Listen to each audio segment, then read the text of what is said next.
மாண்புமிகு முதலமைச்சர் அவர்களை மார்க்சிஸ்ட் கம்யூனிஸ்ட் கட்சி, இந்திய கம்யூனிஸ்ட் கட்சி மற்றும் விடுதலை சிறுத்தைகள் கட்சியின் சார்பிலே சந்தித்து ஆணவ கொலைகள் தடுப்புச் சட்டம் ஒன்றை இயற்ற வேண்டும் என்று வலியுறுத்தியிருக்கிறோம்.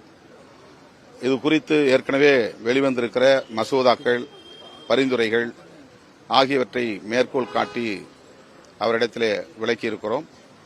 அவர் பரிசீலிப்பார் என்று நம்புகிறோம்.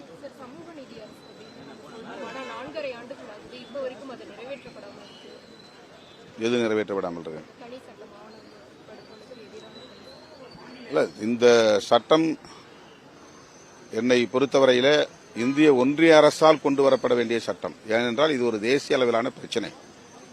தமிழ்நாட்டில் மட்டுமல்ல, இந்திய அளவில் தொடர்ந்து சாதி அடிப்படையிலான திருமணங்கள் நடந்தால் படுகொலைகள் திட்டமிட்டு நடத்தப்படுகின்றன. வட மாநிலங்களில் நடப்பதை